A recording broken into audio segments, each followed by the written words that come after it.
Ce programme vous est offert par Illico Cash.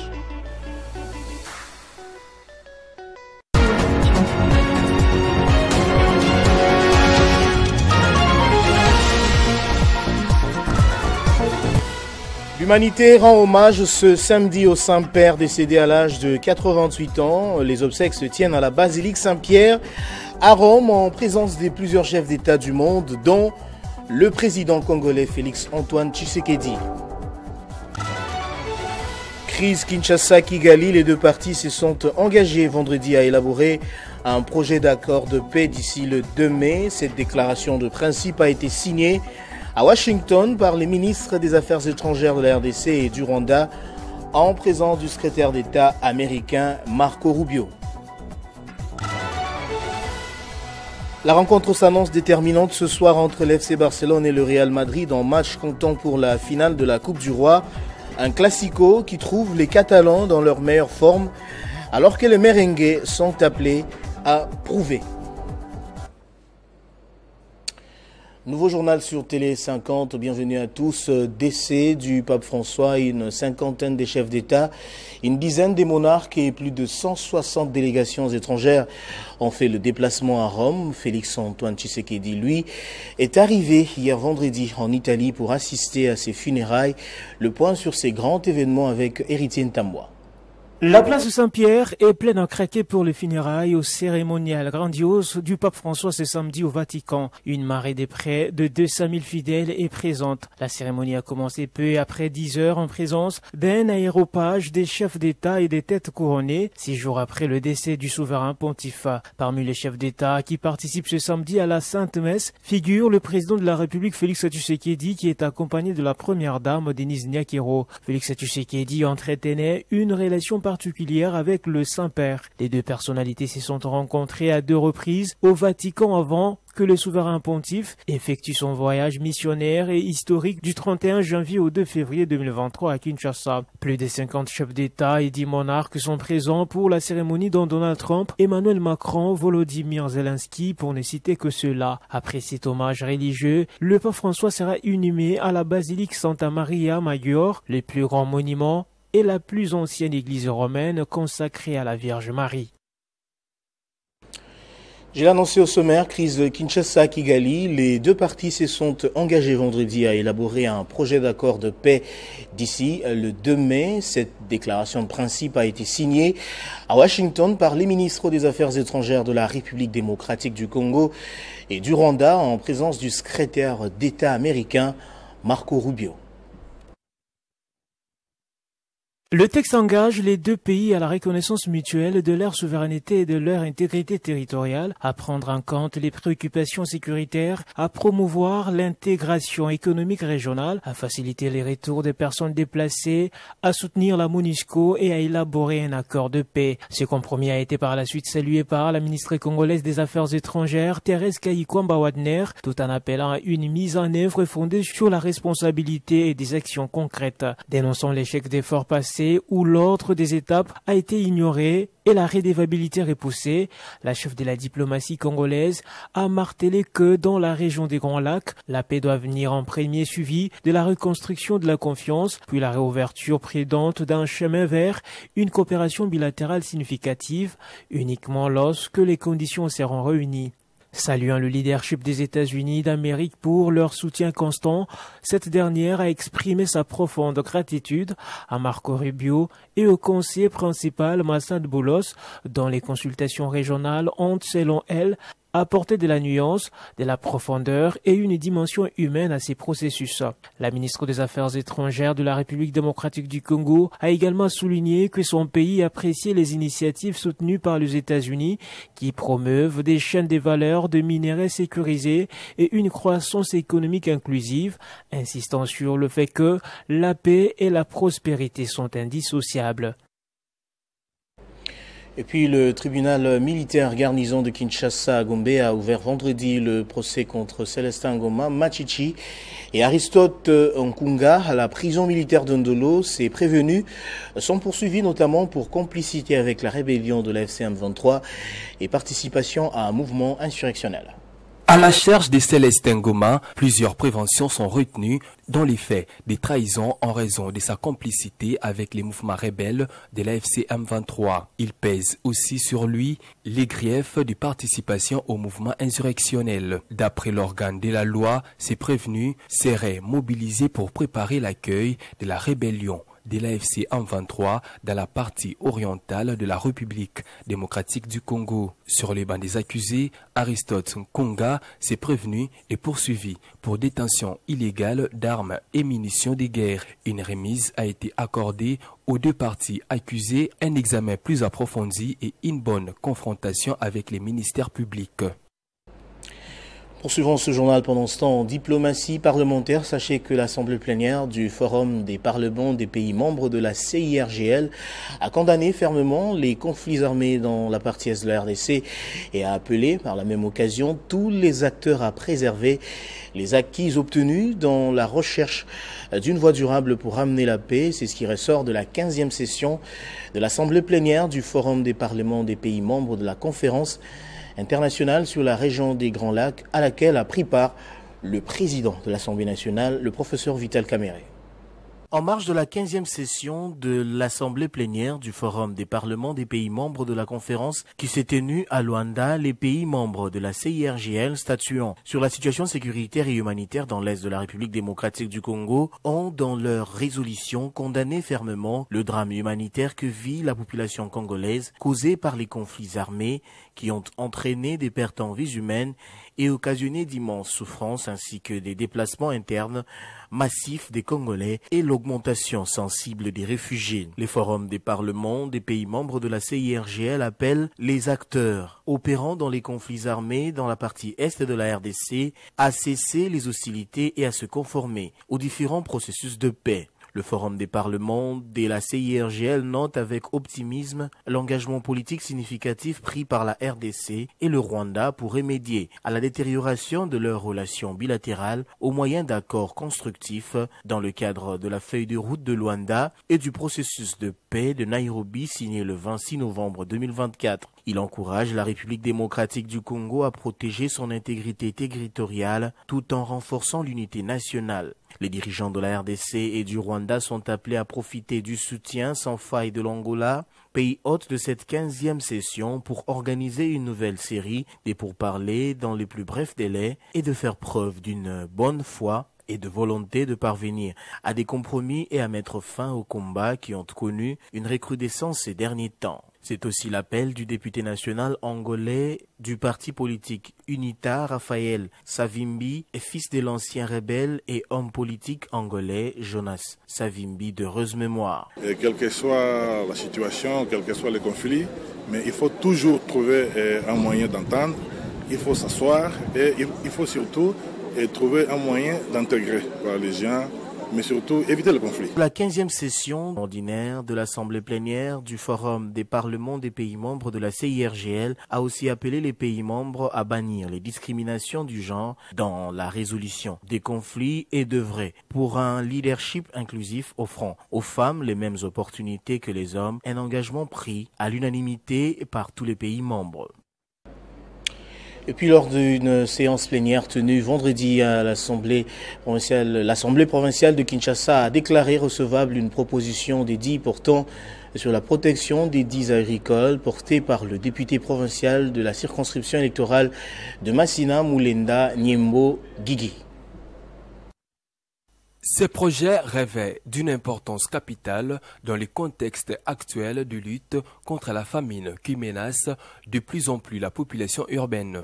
En effet, Mulenda Nyembo Guigui a souligné les potentiels agricoles de Kinshasa qui pourraient transformer la ville en un véritable grenier. Les députés a insisté sur le fait que l'agriculture familiale est au cœur de l'économie de la RDC, générant des emplois et favorisant des ressources locales. En protégeant les terres agricoles, l'Assemblée provinciale ne fait pas seulement œuvre de prévoyance, elle répond à un besoin urgent de sécurité alimentaire et de développement économique. À l'ouverture de la plénière, le président de l'Assemblée provinciale, Lévi Mbouta, a souhaité la bienvenue aux participants, affirmant l'engagement de l'Assemblée à soutenir des initiatives qui répondent aux défis cruciaux de la ville. La proposition de Moulinda Nyembo Guigui est donc un pas décisif vers la lutte contre la famine à Kinshasa. La mobilisation des élus est plus que jamais nécessaire pour garantir un avenir où chaque habitant de la capitale congolaise pourra avoir accès à une alimentation suffisante et de qualité. L'Assemblée provinciale se positionne ainsi comme un acteur clé dans la stratégie de développement durable de la ville.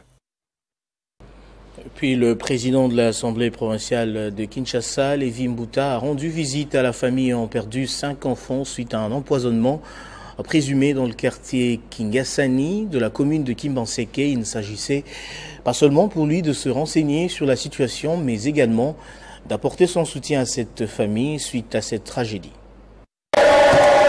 En tant que père de famille, le président de l'Assemblée provinciale de Kinshasa, Lévi Mbouta Sangupamba, n'a pas souhaité laisser cette famille sans exprimer sa sympathie pour les épreuves qu'elle a traversées.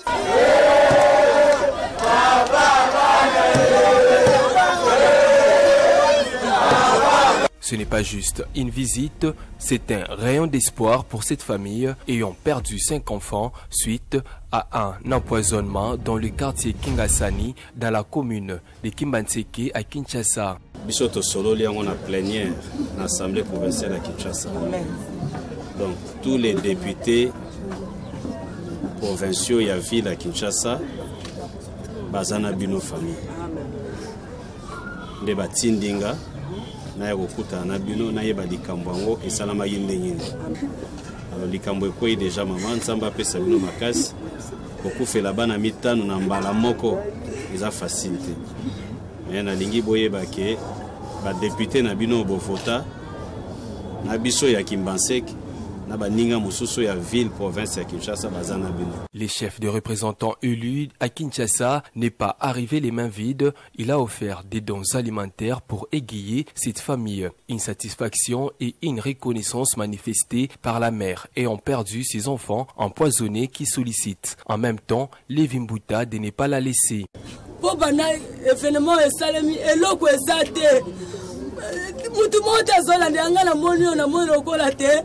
Toki osapo isila makamuna ngande yeko silisa nga pasi na zana ngona muteba. Moi na moke. Muto okipe ba moi sate seni pepe moke ese kuweza la. Depuis son élection à la présidence de l'Assemblée provinciale, Lévi Mbouta a placé la proximité avec le peuple de Kinshasa au cœur de sa mission. En plus de ses visites sur terrain, il s'est rendu récemment auprès des victimes du récent débordement d'eau qui a frappé la ville de Kinshasa. Autre chose à présent, à l'occasion de ses 3 ans d'existence, le parti cher à l'opposant Jean-Marc Kabonde a organisé un meeting populaire d'un temps ferme. Le président de l'Alliance pour le changement a dénoncé les antivaleurs qui caractérisent le régime actuel, notamment la corruption, la mauvaise gouvernance politique et économique. Il a également annoncé l'obtention de l'arrêt d'enregistrement de son parti 3 ans après sa création. Sans mâcher les mots, Jean-Marc Kabonde s'est exprimé au cours de ces meetings populaires sur les enjeux sécuritaires de l'heure. Il s'oppose catégoriquement contre toute tentative de bradage des richesses minières congolaises auprès des Américains sous prétexte de ramener la paix à l'est du pays. Il a dénoncé également des atteintes graves commises contre les opposants du régime actuel et appelle à une résistance accrue face à cela.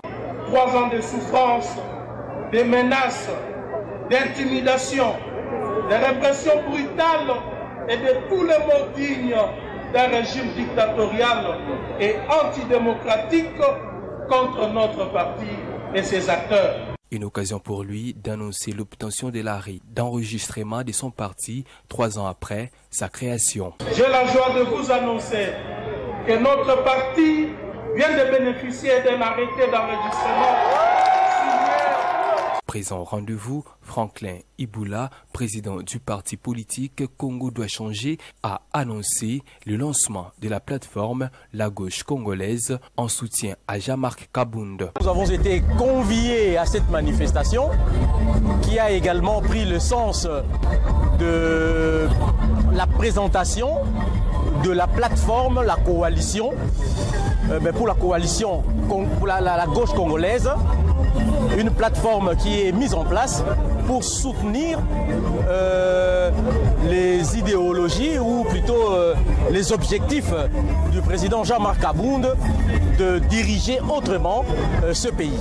L'espoir qui a été rompu et que cet espoir demeure par le truchement du président Kabound et de tous ceux qui vont l'accompagner, et particulièrement le peuple congolais qui a compris le sens de son combat. Au cours de ces meetings, Jean-Marc Kabound a appelé à une refondation de l'État, à une lutte contre la corruption et à un changement de gouvernance. Il dénonce par ailleurs l'instrumentalisation de l'appareil judiciaire et des services de sécurité civile et militaire pour des fins personnelles.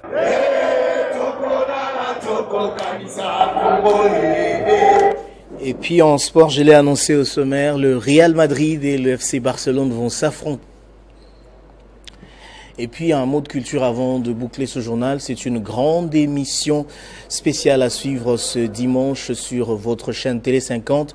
Jean-Marie Kassamba reçoit la veuve de l'artiste musicien Papa Wemba, décédé il y a 9 ans passés. Tout savoir sur la vie de la star internationale. Dans ce nouveau numéro de JMK Rencontre, Maman Amazon va revenir sur le parcours de celui dont les œuvres sont restés gravés dans les annales de la culture congolaise. On va suivre donc un extrait d'un morceau de Papa Wemba, Yolele.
L'artiste ne meurt jamais, dit-on. C'est donc une grande émission à suivre ce dimanche. On va prendre les rappels des titres.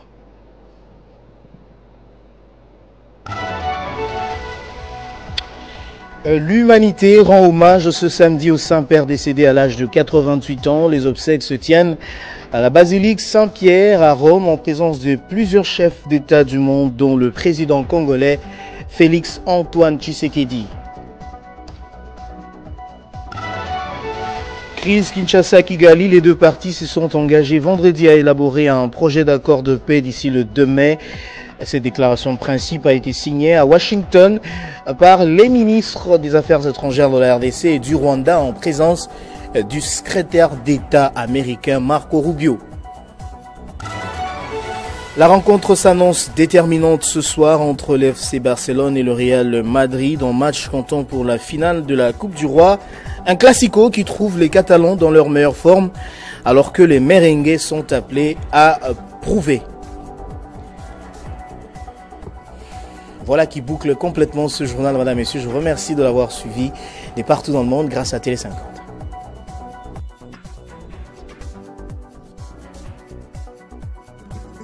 Retrouvez toute l'actualité en continu sur www.tele50.cd. Ce programme vous a été offert par Illico Cash.